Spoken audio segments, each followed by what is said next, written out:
Selamat malam Pak Yulis dan teman-teman semuanya.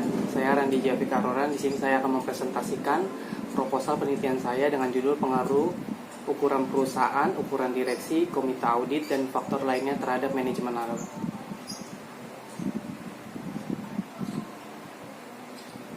Di sini ada 15 pembahasan. Yang pertama itu ada isu penelitian. Kedua, perbedaan penelitian ini dengan penelitian sebelumnya. Yang ketiga itu masalah penelitian. Keempat, tujuan penelitian.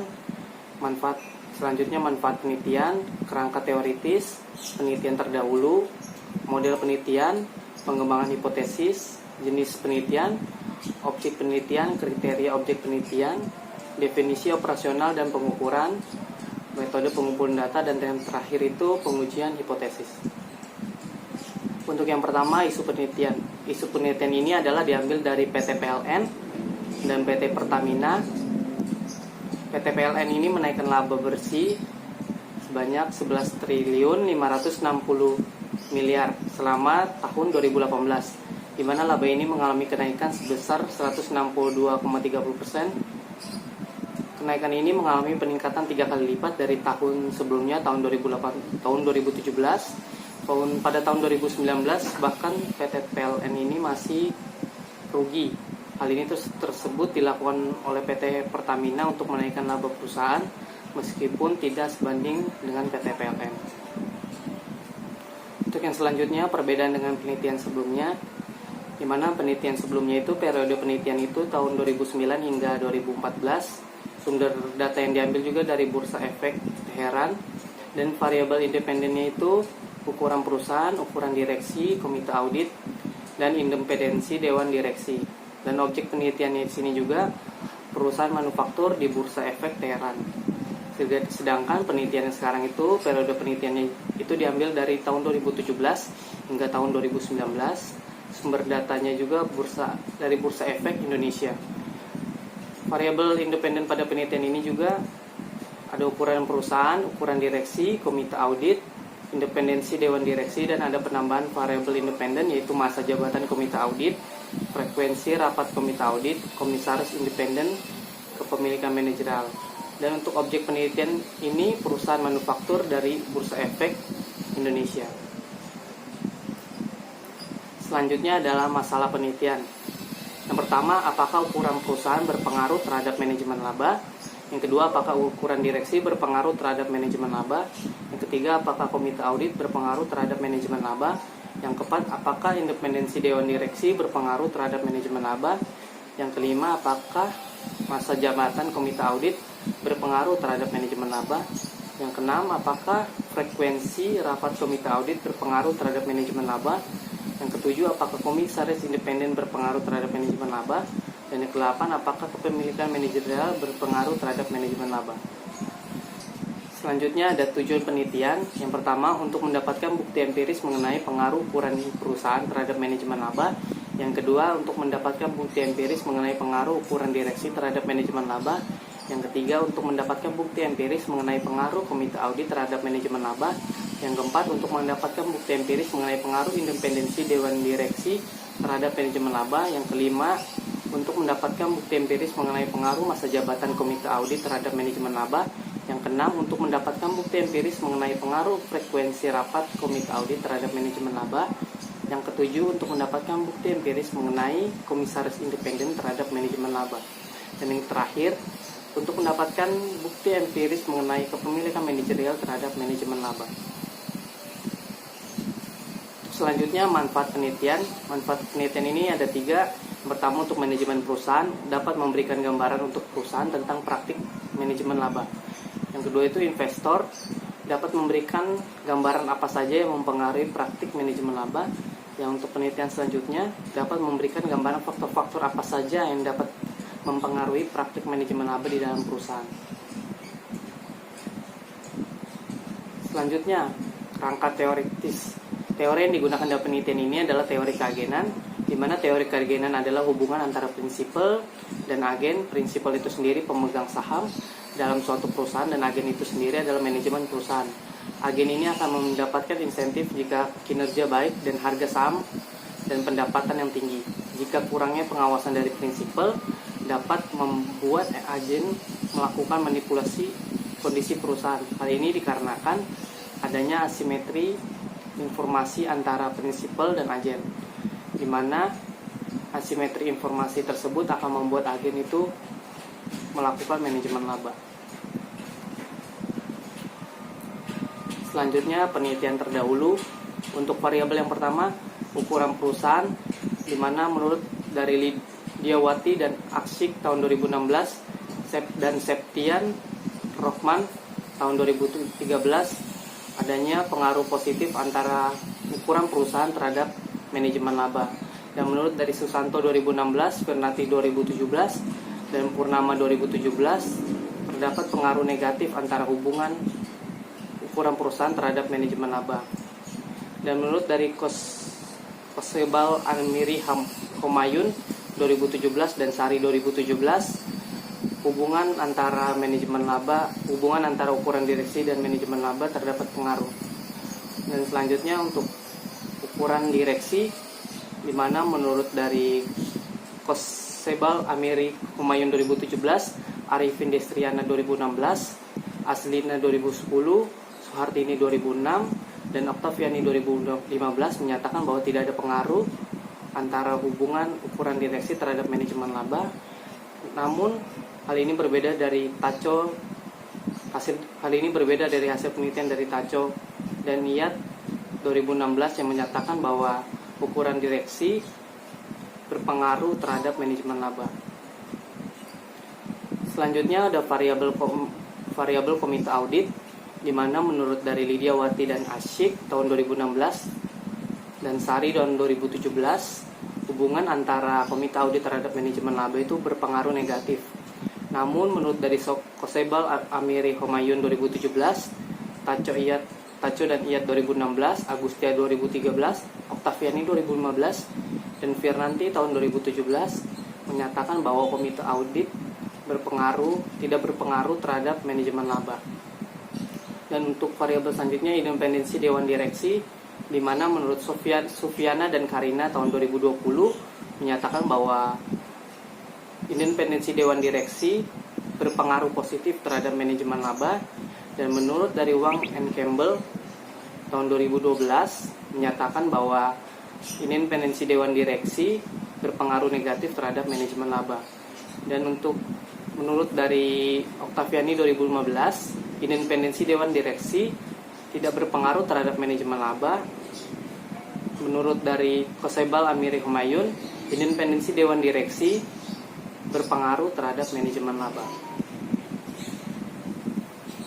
Untuk selanjutnya masa jabatan komite audit, menurut dari Wardani dan Joseph 2010 dan Sufiana dan Karina 2020 menyatakan bahwa masa jabatan komite audit berpengaruh negatif terhadap manajemen laba. Namun hal ini berbeda dengan penelitian dari Susanto 2016 dan Kono dan Yuyeta 2013 yang menyatakan bahwa masa jabatan komite audit tidak berpengaruh terhadap manajemen laba. Untuk variabel selanjutnya, frekuensi rapat komite audit, menurut dari Susanto 2016 dan Pamuji dan Trihartati 2010 menyatakan bahwa frekuensi rapat komite audit berpengaruh positif terhadap manajemen laba. Dan menurut dari Sari 2017, frekuensi rapat komite audit berpengaruh negatif terhadap manajemen laba. Dan untuk menurut Sufiana dan Karina, frekuensi rapat komite audit tidak berpengaruh terhadap manajemen laba. Untuk variabel selanjutnya, komisaris independen, menurut dari hasil penelitian dari Susanto 2016 menyatakan bahwa komisaris independen berpengaruh positif terhadap manajemen laba. Dan menurut dari Jao dan Pagulung 2011, Sari 2017, dan Septian dan Rohman 2013 menyatakan bahwa komisaris independen berpengaruh negatif terhadap manajemen laba. Menurut dari Tacho Iyat 2016, Oktaviani 2015, dan Kusuma Wardani 2012 menyatakan bahwa komisaris independen tidak berpengaruh terhadap manajemen laba. Variabel selanjutnya, kepemilikan manajerial, menurut dari Susanto 2016, Jao Pagulung 2011, Purnama 2017 menyatakan bahwa kepemilikan manajerial berpengaruh negatif terhadap manajemen laba. Dan menurut dari Agustia 2013, Arifin dan Destriane 2016, Dan Septian Rohman 2013 menyatakan bahwa kepemilikan manajerial tidak berpengaruh terhadap manajemen laba. Dan menurut dari Kusuma Wardani tahun 2012, kepemilikan manajerial berpengaruh terhadap manajemen laba. Selanjutnya, model penelitian di mana yang sebelah kanan itu manajemen laba itu sebagai variable dependent, dan ukuran perusahaan, ukuran direksi, komite audit, independensi dewan direksi, masa jabatan komite audit, frekuensi rapat komite audit, komisaris independen, dan kepemilikan manajerial adalah variabel independen. Selanjutnya ini pengembangan hipotesis. HA1 terdapat pengaruh antara ukuran perusahaan dengan manajemen laba. HA2 terdapat pengaruh antara ukuran direksi dengan manajemen laba. HA3 terdapat pengaruh antara komite audit dengan manajemen laba. HA4 terdapat pengaruh antara independensi dewan direksi dengan manajemen laba. HA5 terdapat pengaruh antara masa jabatan komite audit dengan manajemen laba. HA6 terdapat pengaruh antara frekuensi rapat komite audit dengan manajemen laba. HA7 terdapat pengaruh antara komisaris independen dengan manajemen laba, dan HA8 terdapat pengaruh antara kepemilikan manajerial dengan manajemen laba. Selanjutnya, bentuk dan objek penelitian. Bentuk dari penelitian ini adalah kausalitas. Penelitian ini dilakukan dengan melihat pengaruh antara variabel independen dan variabel dependennya. Untuk objek penelitiannya sendiri adalah perusahaan manufaktur yang terdapat di Bursa Efek Indonesia, dan metode yang digunakan adalah metode purposive sampling. Selanjutnya, kriteria objek penelitian. Yang pertama, perusahaan yang konsisten terdaftar di dalam Bursa Efek Indonesia selama periode 2017 sampai 2019. Dan yang kedua, perusahaan yang menerbitkan laporan keuangannya dengan satuan mata uang rupiah pada periode 2017 sampai 2019. Yang ketiga, perusahaan yang menerbitkan laporan keuangannya yang berakhir pada 31 Desember. Dan yang keempat, ada perusahaan yang memberikan data lengkap selama periode penelitian. Selanjutnya, definisi operasional dan pengukuran dari variabel dependent. Untuk definisi operasionalnya, manajemen laba adalah kegiatan yang dilakukan manajemen yang ikut campur tangan dalam pelaporan keuangan dengan tujuan untuk menguntungkan dirinya sendiri. Ini menurut dari Setiawati dan Naim tahun 2000. Untuk pengukurannya sendiri adalah TAC/IT per TA/IT-1 sama dengan A buka kurung 1 per TA/IT-1 tutup kurung ditambah A revenue dikurang rek IT dibagi TA/IT-1 ditambah A2 PPE IT per TA/IT-1 ditambah E/IT. Selanjutnya, definisi operasional dan pengukuran dari variabel independen. Yang pertama itu dari ukuran perusahaan, di mana suatu pengukuran untuk melihat besar kecilnya suatu perusahaan. Dan pengukurannya itu size sama dengan LN total aset. Skala yang digunakan adalah skala rasio. Dan yang variabel kedua, variabel selanjutnya ukuran direksi, di mana jumlah anggota dari dewan direksi. Jumlah anggota dewan direksi sangat berpengaruh terhadap keefektifan pengawasan kinerja manajer CEO menurut Aslina tahun 2010. Pengukurannya itu BS sama dengan jumlah anggota direksi, dan skala yang dipakai adalah skala nominal.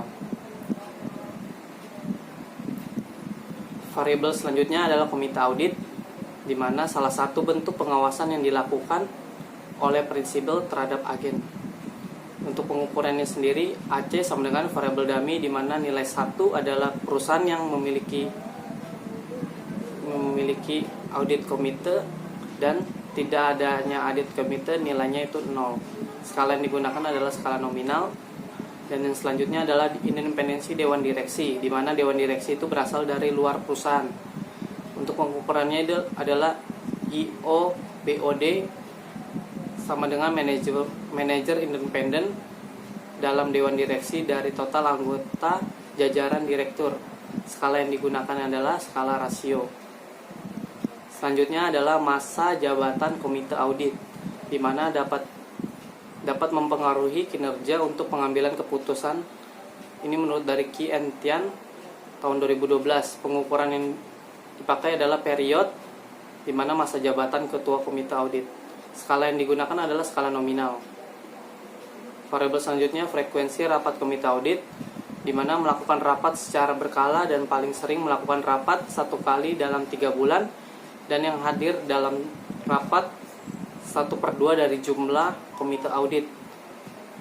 Ini diambil dari Peraturan Otoritas Jasa Keuangan tahun 2015. Pengukurannya itu MIT sama dengan banyaknya rapat komite audit yang diadakan dalam 1 tahun. Skala yang dipakai adalah skala nominal. Variabel selanjutnya adalah komisaris independen, di mana komisaris yang tidak berasal dari pihak terafiliasi. Ini menurut dari Jao dan Bagulung tahun 2011. Pengukuran itu sendiri IND_com sama dengan proporsi komisaris yang berasal dari luar perusahaan. Skala yang dipakai adalah skala nominal. Selanjutnya kepemilikan manajerial, di mana jumlah saham yang dimiliki oleh pihak manajemen dari total saham yang beredar. Ini menurut dari Jao dan Pagulung tahun 2011. Pengukurannya itu sendiri adalah man_own sama dengan variabel dummy, di mana nilai 1 adalah perusahaan yang memiliki manajemen dan nilai 0 itu kebalikannya. Skala yang dipakai adalah skala nominal. Selanjutnya adalah metode pengumpulan data, di mana metode pengumpulan data menggunakan teknik pengumpulan data sekunder.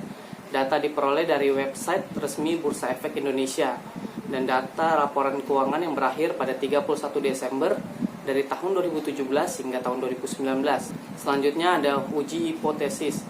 Pengujian hipotesis pada penelitian ini menggunakan model penelitian analisis regresi berganda atau multiple regression analysis. Dan untuk di tingkat kesalahannya, di mana alfanya itu 5%, ini menurut dari Susanto, Handojo, dan Stella tahun 2019.